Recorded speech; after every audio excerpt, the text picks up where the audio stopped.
Hello दोस्तों, स्वागत है आपका मेरे इस यूट्यूब चैनल पे ऑल इन वन पे। आज हम क्लास 12 बिजनेस स्टडीज़ का स्टाफिंग चैप्टर को पढ़ेंगे। जो भी आपके टर्म 2 एग्ज़ाम में टॉपिक्स आ रहे हैं वो हम इसमें डिस्कस करेंगे, लेकिन इस वीडियो में हम सिर्फ स्टाफिंग का इंट्रोडक्शन, मीनिंग प्लस स्टाफिंग का प्रोसेस और उसकी इम्पोर्टेंस को पढ़ेंगे। बाकी आगे आगे धीरे धीरे हम पूरा स्टाफिंग का चैप्टर भी पढ़ेंगे। तो इस वीडियो में आप हमारे साथ एंड तक बने रहिएगा, जिससे कि अगर इससे रिलेटेड कोई भी क्वेश्चन आए एग्ज़ाम में तो आप उसको बहुत अच्छे से सॉल्व कर पाएँ। तो स्टार्ट करते हैं। सबसे पहले हम सिंपल तरीके से मैं आपको एक स्टोरी की तरह इस चैप्टर को समझा दूंगी और आपको पता भी नहीं लगेगा कि किस तरीके से आपको ये चैप्टर पूरी तरीके से आ गया। तो अगर मैं स्टाफिंग की बात करूँ तो स्टाफिंग का मतलब होता है कि किसी भी पर्सन को जॉब दे देना। अब जॉब तो हम किसी को भी दे सकते हैं, लेकिन अगर हम एक सही पर्सन को सही जगह पे रखेंगे तभी वो ऑर्गेनाइजेशन या फिर तभी वो बिज़नेस जो है वो ग्रो करेगा। अब आपको ऐसे मान के चलना है कि हम एक बिज़नेस कर रहे हैं, उसमें हमारे पास जो है पोजीशंस खाली हैं और उसमें हमें लोगों को रखना है, तो इसे ही हम बोलते हैं स्टाफिंग। क्लियर है? तो इंट्रोडक्शन में हमें यही दिया गया है कि किसी भी ऑर्गेनाइजेशन का अगर जो फाउंडेशन है यानी कि जो नींव है वो कैसे पक्की होती है।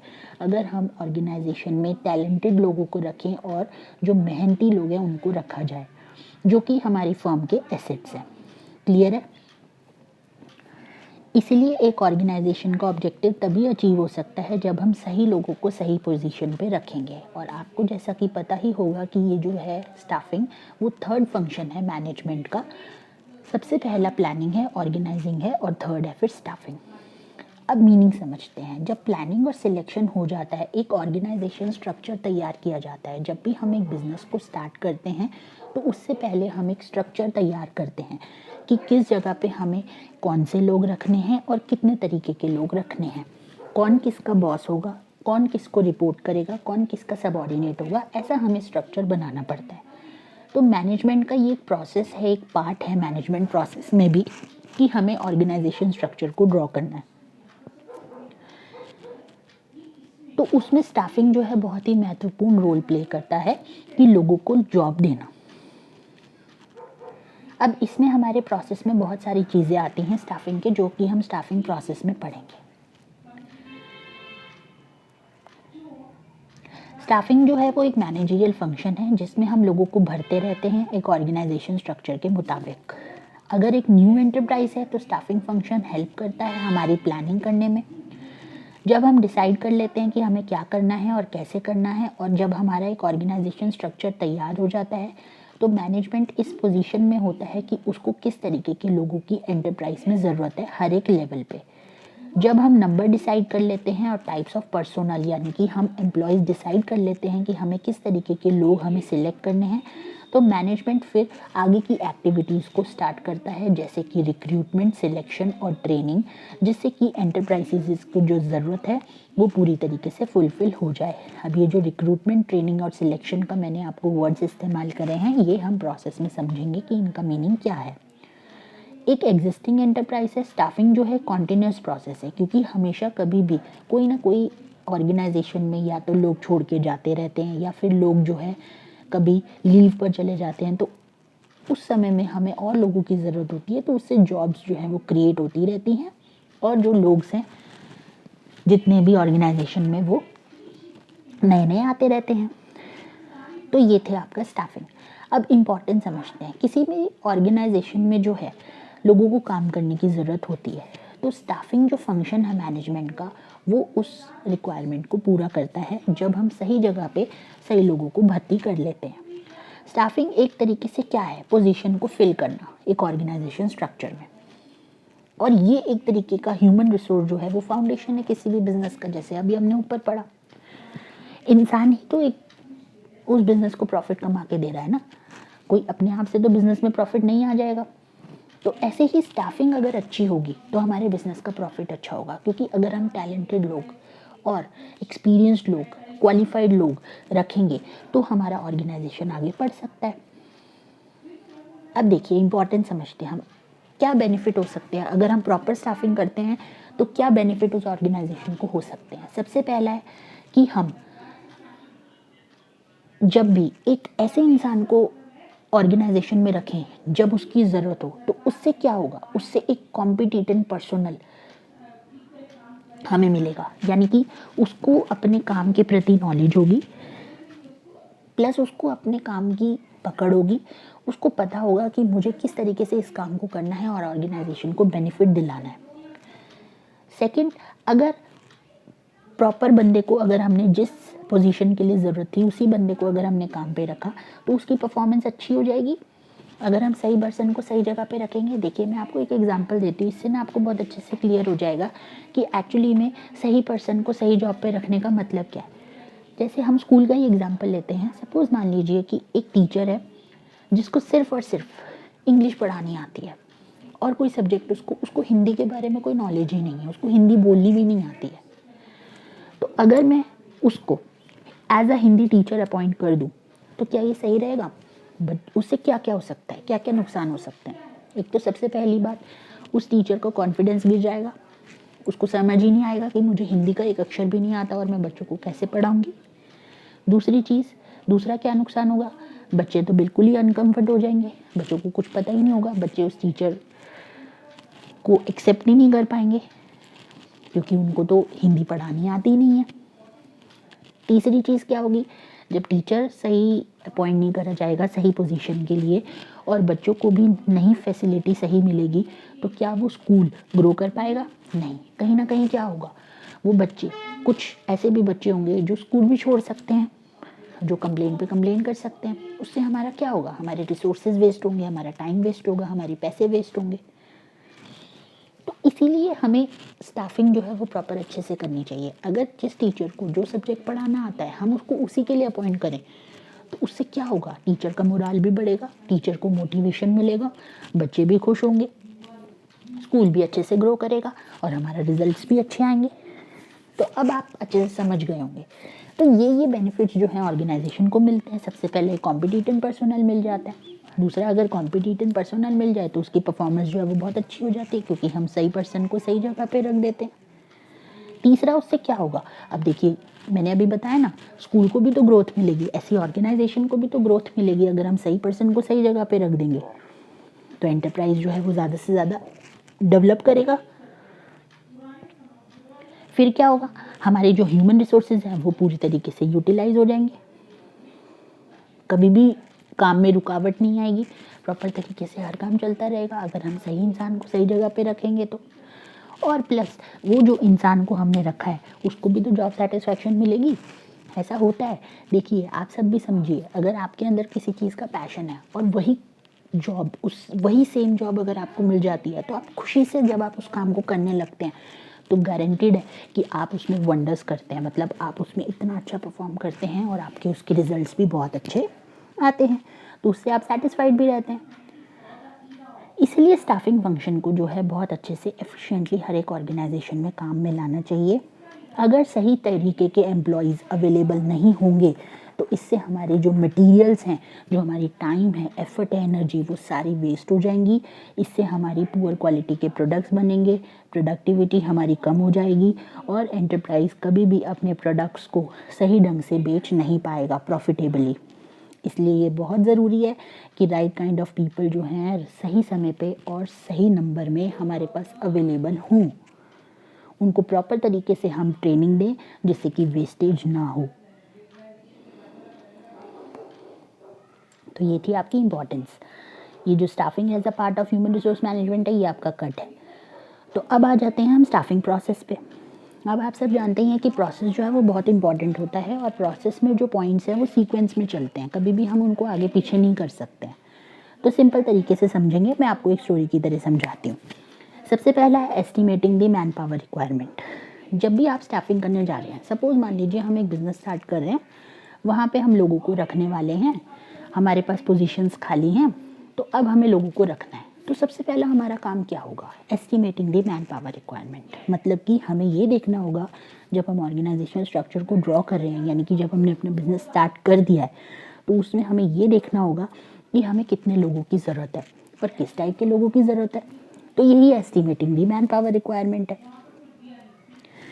जब हमें ये पता होता है कि हमें कितने लोग चाहिए और किस टाइप के लोग चाहिए, according to their work, according to the qualification, according to their experience. तो जब हमें ये सब पता लग जाता है तो उसकी हम लोगों को एक नॉलेज जब हो जाती है, जब हम समझ जाते हैं, तो फिर हम लोग क्या करते हैं, एक प्रॉपर एनालिसिस करते हैं। जब हमें ये पता चल जाता है, एनालिसिस में हमारी दो चीज़ें होती हैं, एक होता है वर्कलोड एनालिसिस और एक होता है वर्कफोर्स एनालिसिस। वर्कलोड एनालिसिस में हम क्या करते हैं, वर्कलोड एनालिसिस में हम ये देखते हैं कि हमें किस टाइप के लोग चाहिए और कितने नंबर ऑफ पीपल, कितने number of human resources we required in our organization. ये तो होता है वर्कलोड एनालिसिस। वर्कफोर्स एनालिसिस में क्या होता है, वर्कफोर्स एनालिसिस हमें ये बताता है कि ऑलरेडी हमारे पास कितने नंबर ऑफ एम्प्लॉयज़ और कैसे टाइप के जो एम्प्लॉयज़ हैं वो अवेलेबल हैं। तो हमें इनमें कंपैरिजन करना पड़ता है कि हमें कैसे चाहिए, कैसे हमारे पास अवेलेबल हैं, कितने हैं और कितने और चाहिए। तो यही एनालिसिस हमें बता देता है कि हमें किस टाइप के लोग अपने ऑर्गेनाइजेशन में चाहिए होंगे। क्लियर है? सबसे पहले हमने ये एनालिसिस कर लिया। जब हम ये एनालिसिस करते हैं ना, तो इससे हमें ये भी पता चल जाता है कि हमारे जो ऑर्गेनाइजेशन में जो स्टाफ है वो ओवर स्टाफ है, अंडर स्टाफ है या ऑप्टिमली स्टाफ है। भाई कभी कभी कमी भी होती है लोगों की या फिर ज़्यादा भी होते हैं। नाउ अब जब आपने ये देख लिया कि आपको किस टाइप के लोग चाहिए, कितने नंबर ऑफ लोग चाहिए, तो अब आप ये देखोगे कि अब आप रिक्रूटमेंट स्टार्ट करोगे। अब ये रिक्रूटमेंट क्या होता है, रिक्रूटमेंट वही होता है भाई जब आप लोगों को ये पता चल गया है कि हमें किस तरीके के लोग चाहिए, तो अब आप एडवर्टीज़मेंट देना शुरू कर दो न्यूज़पेपर में, कभी टीवी में, कभी पैम्फलेट्स बना दो, कभी जगह जगह आप अपने बोर्ड्स लगवा दीजिए, कहीं पे भी किसी भी तरीके से आप वेबसाइट्स पे अपनी वैकेंट पोजीशन के लिए एडवर्टीजमेंट देना शुरू कर दीजिए। तो रिक्रूटमेंट होता है कि जब हम ऐसे एम्प्लॉयज़ के को सर्च करते हैं जिससे कि एक पर्टिकुलरली एक ऐसे एरिया में हम लोग स्पेशली न्यूज़ निकालते हैं, एक मतलब रिक्रूटमेंट की वैकेंट पोजीशन की हम वैकेंसी निकालते हैं जहाँ पर हमें ऐसा लगे कि जिस टाइप की पोजीशन के लोग हमें चाहिए ना, उसी टाइप की पोजीशन के लोग ही अप्लाई करें। तो फिर उससे जो इन्फॉर्मेशन जनरेट होती है, फिर हम उनके बेसिस पे लोगों को अपने ऑर्गेनाइजेशन में बुलाते हैं और इंटरव्यू लेते हैं। अब जो रिक्रूटमेंट होता है वो दो तरीके का होता है, इंटरनल और एक्सटर्नल। अब इंटरनली भी रिक्रूटमेंट होती है और एक्सटर्नली भी होती है। इंटरनली में ये होता है कि इंटरनल का मतलब क्या होता है, अंदर ही अंदर। तो ऑर्गेनाइजेशन में जो लोग काम कर रहे होते हैं, कई बार हम लोग उन्हीं से ही वैकेंट पोजीशन की जो जॉब होती है उसी को काम उन्हीं से वही जॉब परफॉर्म करवा लेते हैं, मतलब काम उन्हीं से करवा लेते हैं, काम चला लेते हैं। तो वो उसे हम कहते हैं इंटरनल रिक्रूटमेंट। कई बार क्या होता है, और हम एक्सटर्नल रिक्रूटमेंट भी करते हैं। जब हमें एक्सटर्नल रिक्रूटमेंट हम कब करते हैं, जब हमें फ्रेश टैलेंट चाहिए होता है या फिर हमें वाइडर चॉइसेस होती हैं हमारी, हमें बहुत ज़्यादा ऐसा इंसान चाहिए जिसकी अभी अभी बिल्कुल फ्रेश टैलेंट है, जो बिल्कुल जैसे कहते हैं ना न्यू ब्लड एक ऑर्गेनाइजेशन में आना चाहिए, जिसके अंदर एक फायर होती है काम करने की, प्लस उसको ये पता होता है कि इस काम को किस तरीके से हमें आगे तक पहुँचाना है। तो ऐसे ही रिक्रूटमेंट दो तरीके का है, आपको याद रखना है, एक इंटरनल और एक एक्सटर्नल। अब जब आपने लोगों का इंटरव्यू ले लिया, आपने देखा कि भाई एडवर्टीजमेंट से लोग आ गए हैं और प्लस आपने उनका इंटरव्यू ले लिया है, देन आपको क्या करना होगा, उनका सिलेक्शन करना होगा। तो सिलेक्शन यही है कि जो पूल ऑफ कैंडिडेट्स आपके पास आया है इंटरव्यू देने रिक्रूटमेंट के टाइम पे, वो अब आपको उनको उसमें से चुनना है कि कौन से लोग हमारे इस जॉब के लिए सूटेबल हैं। अब जो सिलेक्शन प्रोसेस होता है ना, उसके दो पर्पस हैं। सबसे पहला क्या है, ऑर्गेनाइजेशन को बेस्ट एम्प्लॉय मिल जाता है जैसा उनको चाहिए होता है। दूसरा ये होता है कि जो भी ऑर्गेनाइजेशन में इंसान उस पोजीशन के लिए सिलेक्ट हुआ है उसकी प्रेस्टीज बढ़ती है, यानी कि उसकी इमेज अच्छी होती है और उसका सेल्फ एस्टीम बढ़ता है। ये जो सेल्फ एस्टीम नीड्स होती हैं ये बेसिक नीड्स होती हैं, जो हम आगे ना मैस्लो नीड हायरार्की थ्योरी में पढ़ेंगे इसी चैप्टर में। तो आप हमारे इस चैनल को सब्सक्राइब ज़रूर कर दें, जिससे कि आपके पास और वीडियोस जल्दी ही नोटिफिकेशन आ जाए और आपको बहुत अच्छे से हर एक सब्जेक्ट्स क्लियर हो जाए। क्लियर है? तो ऐसे ही अब सिलेक्शन हो गया। अब जब आपने उस इंसान को टेस्ट और इंटरव्यू के क्लियर करने के बाद उसको सिलेक्ट कर लिया, तो आप एक कॉन्ट्रैक्ट देते हैं उनको, एक रिटन कॉन्ट्रैक्ट मिलता है। अब कॉन्ट्रैक्ट के साइन करवाते हैं आप उनसे। कॉन्ट्रैक्ट क्या होता है, जिसमें ना रूल्स एंड रेगुलेशंस और पॉलिसीज़ लिखी होती है ऑर्गेनाइजेशन की। अब जैसे आप लोग भी हैं, जब आप किसी स्कूल में एडमिशन लेने जाते हैं तो पहले आपको एक प्रॉपर लेटर मिलता है जिसमें आपको स्कूल के बारे में बताया जाता है, एक प्रोस्पेक्टस मिलता है स्कूल का, जिसमें आपको पूरा स्कूल के बारे में हर एक चीज़ लिखी होती है कि ये स्कूल कैसा है, ये क्या करता है, किस तरीके के इसमें एक्टिविटीज़ होती हैं, तो वो सारा आपको बताया जाता है। तो ऐसे ही एक ऑर्गेनाइजेशन में जब हम एक इंसान को रखते हैं तो उसको भी ऐसी पॉलिसीज़ और रूल्स समझाए जाते हैं, और डेट ऑफ ज्वाइनिंग बताई जाती है कि आपको इस डेट से ज्वाइन करना है। देन है प्लेसमेंट एंड ओरिएंटेशन। प्लेसमेंट, अब आपने उस बंदे को सिलेक्ट कर लिया, अब आपने कहा जी ठीक है आप इस डेट से आ जाना। तो जब वो उस डेट पे आता है, नया नया ज्वाइनिंग करता है, तो उसकी होती है प्लेसमेंट। प्लेसमेंट का मतलब क्या होता है, जब हम एम्प्लॉय को पूरी तरीके से ना एक उसकी जॉब के बारे में बताते हैं, पूरे ऑर्गेनाइजेशन की जो भी एनवायरनमेंट है उससे फेमिलराइज करवाते हैं और उसको वर्क प्लेस पे घुमाते हैं, उसको एक जॉब का चार्ज देते हैं। इस प्रोसेस को जो होता है फेमिलराइजेशन का, ये बहुत क्रूशियल होता है। ये इंपॉर्टेंट इसलिए होता है क्योंकि इसका ही इम्पैक्ट उस इंसान पे पड़ जाता है पूरी ज़िंदगी के लिए, कि वो उसी दिन डिसाइड कर लेता है कि मैं अगले दिन से यहाँ पर काम पे आऊँगा या नहीं आऊँगा। क्योंकि देखिए, आप फॉर एग्ज़ाम्पल आप कहीं डिनर प्लान कर रहे हैं, आपने कोई डिसाइड नहीं किया कि आपको पर्टिकुलर किसी होटल में जाना है, बट आप ऐसे ही रैंडमली किसी भी होटल में चले गए और आपने देखा वहाँ पर एनवायरनमेंट एम्बियंस बहुत अच्छा है, बहुत कूल है। तो आप अगर एक बारी को अगर आपको लगेगा लेकिन वो बहुत एक्सपेंसिव है रेस्टोरेंट, बट आप सोच रहे हैं कि जैसे ही आप उसमें घुसे तो आपको लगा कि ये तो बहुत एक्सपेंसिव होगा, लेकिन जैसे ही आपने एम्बियंस देखा, उसका एनवायरनमेंट देखा, तो आप इतने इम्प्रेस हो गए कि आप वहाँ पर बैठकर खाना खाएंगे ही खाएंगे, क्योंकि वो एनवायरनमेंट, वहाँ के लोग अच्छे होंगे, आपका एम्बियंस आपको अच्छा मिलेगा, आपको एनवायरनमेंट बहुत अच्छा मिलेगा, सूदिंग एनवायरनमेंट होगा, कूल होगा। तो आप वहाँ पर क्या करेंगे, आप चाहे कितना भी महंगा खाना हो वहाँ पे बैठ के खाएंगे। प्लस आपका अगर एक्सपीरियंस खाने का भी अच्छा रहेगा तो आप नेक्स्ट टाइम से वहाँ पर जाने की कोशिश करेंगे, नेक्स्ट टाइम से आप वहाँ पर ही डिनर करने जाएंगे। तो यही इम्पैक्ट जो होता है ना, वो एक ऑर्गेनाइजेशन में एक एम्प्लॉय को रखने का होता है फर्स्ट डे का। ठीक है, तो ऐसे ही प्लेसमेंट होती है। अब ओरिएंटेशन क्या होता है, ओरिएंटेशन भी वही होता है कि ओरिएंटेशन में आप जो होते हैं ना, उस इंसान को उसके कुलीग से, जो दूसरे एम्प्लॉयज़ होते हैं ऑर्गेनाइजेशन में, उनसे आप मिलवाते हो, तो इसे हम कहते हैं ओरिएंटेशन। प्लेसमेंट में हम उस इंसान को उसकी पोजीशन को दिखा देते हैं और उसकी पोस्ट बता देते हैं कि जिसके लिए वो सिलेक्ट हुआ है। अब आपने ये सब कर दिया, उसका फर्स्ट डे हो गया, वो उसने डिसाइड कर लिया कि भाई अब वो आएगा नेक्स्ट डे से, अगर उसको सब कुछ अच्छा लगा तो जब वो आने लगेगा तो अब आप उसको ट्रेनिंग भी तो दोगे और उसका डेवलपमेंट भी तो करोगे। ट्रेनिंग क्या है, ट्रेनिंग से क्या होगा, ट्रेनिंग सेंटर्स होते हैं ऑर्गेनाइजेशन के, उससे आपको ट्रेनिंग देना बहुत ज़रूरी होता है। ट्रेनिंग से ये होता है कि ऑर्गेनाइजेशन में जो एम्प्लॉई हमने रखा है उसकी कंटिन्यूस लर्निंग होती है, चाहे उसको कितना भी काम आता हो, लेकिन ट्रेनिंग से उसका एक जो मोराल होता है, एक जो उसका मोटिवेशनल अंदर से जो मोटिवेशन होता है वो बढ़ता है। उसको ये लगता है कि हाँ मैं इस तरीके से इस काम को कर सकता हूँ, उसको नए नए आइडियाज़ आते हैं। ट्रेनिंग एक तरीके की क्या है, पूरी तरीके से आपको प्रिपेयर कर देना उस जॉब के लिए। उससे ऑर्गेनाइजेशन को भी बेनिफिट होता है और कॉम्पिटेंसीज भी बढ़ती हैं, और जो एम्प्लॉई है वो बहुत अच्छा परफॉर्म करता है और ऑर्गेनाइजेशन को बहुत अच्छे से कंट्रीब्यूट करता है।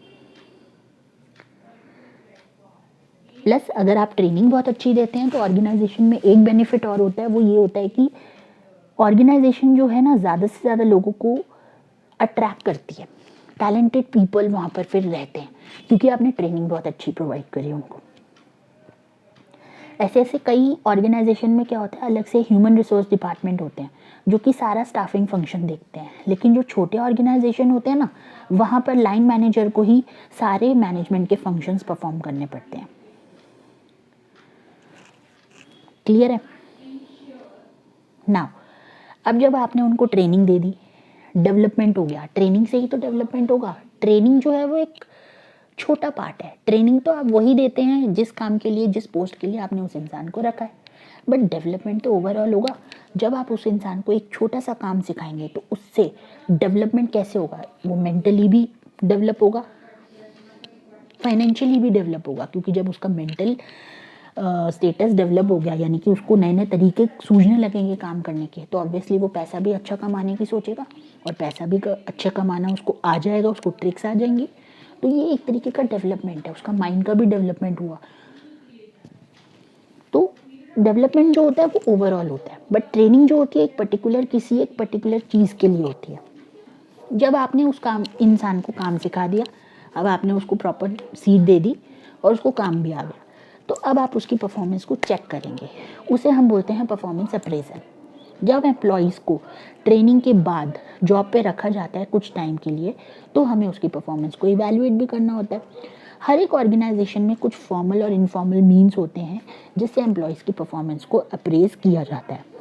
तो परफॉर्मेंस अप्रेजल का मतलब ही यही होता है कि एम्प्लॉय की जो करंट या फिर पास्ट परफॉर्मेंस है उसको इवैल्यूएट करना और उसके बदले में कुछ स्टैंडर्ड सेट कर देना कि इतने स्टैंडर्ड तक अगर वो परफॉर्म करेगा। जैसे कि फॉर एग्जांपल अगर मैंने सेट कर दिया कि 1 मंथ में एक एम्प्लॉय को 20 यूनिट्स प्रोड्यूस करनी ही करनी है, तो अगर वो 20 यूनिट्स प्रोड्यूस कर देगा तो हम उसको ये रिवॉर्ड देंगे कि उसको एक्स्ट्रा बोनस दे देंगे।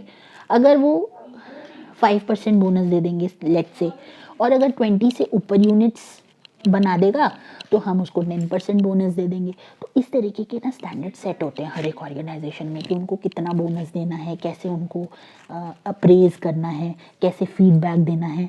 तो परफॉर्मेंस अप्रेजल जो है उसमें एक तरीके का फीडबैक समझिए आप कि एम्प्लॉय को उसके काम के प्रति देना होता है। नेक्स्ट, जब आपको उसका काम सपोज मान लीजिए अच्छा लगता है, अब आपको उसका काम अच्छा लगा, आपने अप्रेज कर दिया, तो आप प्रमोट भी तो करोगे उसको, प्रमोशन एंड करियर प्लानिंग। ये ज़रूरी होता है हर एक ऑर्गेनाइजेशन में कि करियर रिलेटेड इश्यूज जो हैं वो आते ही आते हैं, और प्रमोशन होना हर एक इंसान चाहता है कि उसकी प्रमोशन हो, वो ज़िंदगी में आगे बढ़ता रहे। तो मैनेजर्स को इस तरीके से एक अपनी एक्टिविटीज़ को डिज़ाइन करना चाहिए कि वो अपने एम्प्लॉयज़ को लंबे समय तक वहाँ पर टिका सके, प्लस अपने एम्प्लॉयज़ को बहुत अच्छी ट्रेनिंग देकर, बहुत अच्छे परफॉर्मेंस उनकी बनाकर उनको प्रमोट कर सके। क्लियर है? उनको हमेशा मैनेजमेंट को हमेशा एम्प्लॉयज़ को एनकरेज करते रहना चाहिए और उनकी पोटेंशियल का एहसास दिलाते रहना चाहिए कि वो बहुत अच्छा परफॉर्म और कर सकते हैं, जिससे क्या होगा, अल्टीमेटली तो बेनिफिट ऑर्गेनाइजेशन को ही है, एक्चुअली में तो उस पर्सन को भी है जो परफॉर्म कर रहा है। तो प्रमोशंस जो हैं वो बहुत इम्पॉर्टेंट पार्ट है किसी भी इंसान के करियर में, ठीक है। तो इससे क्या होता है कि आप जब प्रमोट होते हैं तो आपकी रिस्पॉन्सिबिलिटीज़ बढ़ जाती हैं। जैसा कि हम सभी जानते हैं कि प्रमोशन का मतलब यही है कि जिस पोजीशन पे आप काम कर रहे हैं उससे हायर पोजीशन पे आप जाएंगे, तो ऑब्वियस सी बात है कि आपकी रिस्पॉन्सिबिलिटीज़ बढ़ जाएंगी, प्लस आपकी पे भी बढ़ जाएगी और आपकी जॉब सेटिस्फैक्शन भी बढ़ जाएगी। देन आता है कंपनसेशन। अब आपको उनको पैसे भी तो देने पड़ेंगे। जब आपने इतना सब कुछ कर लिया, उनको प्रमोट कर लिया, उनको सब कुछ कर लिया, उनका ट्रेनिंग दे दी, उनका डेवलपमेंट कर दिया, तो आप उनको कंपनसेशन भी देंगे। हर एक ऑर्गेनाइजेशन को वेजेस और सैलरीज देनी पड़ती है। कुछ वेज होते हैं, अलग अलग प्लान्स होते हैं, ये डिपेंड करता है जॉब पे कि किस टाइप की जॉब है, उस हिसाब से आप कंपनसेशन देते हो। तो कंपनसेशन में पे भी आता है, रिवॉर्ड्स भी आते हैं जो हम एम्प्लॉयज़ को देते हैं। अब वो 2 तरीके की फॉर्म में होता है, एक तो डायरेक्ट फाइनेंशियल पेमेंट होती है और एक इनडायरेक्ट पेमेंट होती है। जो डायरेक्ट फाइनेंशियल पेमेंट होती है वो कैसी होती है, जैसे जो नॉर्मल सैलरीज होती हैं, वेजेस होती हैं, इंसेंटिव्स होते हैं, कमीशंस होते हैं या फिर बोनसेस होते हैं, ये सारे आपके डायरेक्ट फाइनेंशियल पेमेंट में आते हैं। लेकिन जो इनडायरेक्ट पेमेंट होती है वो ये होती है कि सपोज मान लीजिए कोई अलाउंसेस दे दिए, कोई इंश्योरेंस करवा दी, वेकेशंस के लिए कोई कूपन्स दे दिए, तो इस तरीके की वो इनडायरेक्टली। अब जो डायरेक्ट फाइनेंशियल पेमेंट होती है ना वो 2 तरीके की होती है, एक तो टाइम बेस्ड होती है और एक परफॉर्मेंस बेस्ड होती है। टाइम बेस्ड का मतलब क्या है, जैसे जो टाइमली आपको पेमेंट मिलती रहती है, जैसे सैलरी है वो मंथली मिलती है, वेजेस हैं वो डेली वेजेस भी हो सकती हैं, मंथली भी हो सकती हैं, वीकली भी हो सकती हैं, एनुअली भी हो सकती हैं। तो ये टाइम बेस्ड परफॉर्मेंस के उस पर हो गया। परफॉर्मेंस बेस्ड होता है कि जैसे मैंने अभी आपको बताया था ना कि अगर हमें एक इंसान से एक्सपेक्टेशन है कि वो 20 यूनिट से ज़्यादा बनाएगा तो हम 10% बोनस देंगे, और अगर 20 यूनिट्स बनाएगा तो 5% बोनस देंगे। तो परफॉर्मेंस बेस्ड का मतलब ये होता है कि सैलरी और वेजेस को तब बढ़ा देना अकॉर्डिंग टू देयर वर्क, ठीक है। जैसे वर्कर को नंबर ऑफ यूनिट्स प्रोड्यूस करने के हिसाब से पैसे मिलते हैं। तो ऐसे बहुत सारे मेथड है जिसमें हम कंपनसेशन जो है कैलकुलेट कर सकते हैं। वो डिपेंड करता है कि ऑर्गेनाइजेशन छोटा है या बड़ा है। क्लियर है? तो बहुत सारे फैक्टर्स और भी होते हैं जिसकी वजह से मतलब हम लोग जो है एम्प्लॉयज़ को पे करते हैं।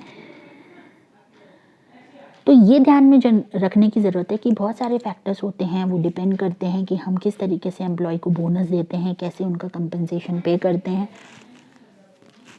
वो डिपेंड करता है ऑर्गेनाइजेशन के रूल्स एंड रेगुलेशंस पे। तो ये था आपका स्टाफिंग प्रोसेस। आई होप आपको ये बहुत अच्छे से चैप्टर क्लियर हो गया होगा। नेक्स्ट चैप्टर भी हम स्टाफिंग के कुछ और पार्ट्स रह गए हैं इस चैप्टर से रिलेटेड टॉपिक, तो वो भी हम नेक्स्ट वीडियो में लाएंगे। तो आप हमारे इस चैनल में बने रहिएगा। अगर आपने चैनल को अभी तक सब्सक्राइब नहीं किया है तो प्लीज़ इस चैनल को सब्सक्राइब ज़रूर करें, इस वीडियो को ज़्यादा से ज़्यादा शेयर करें, लाइक करें और हमारे इस चैनल में बने रहें। Thank you.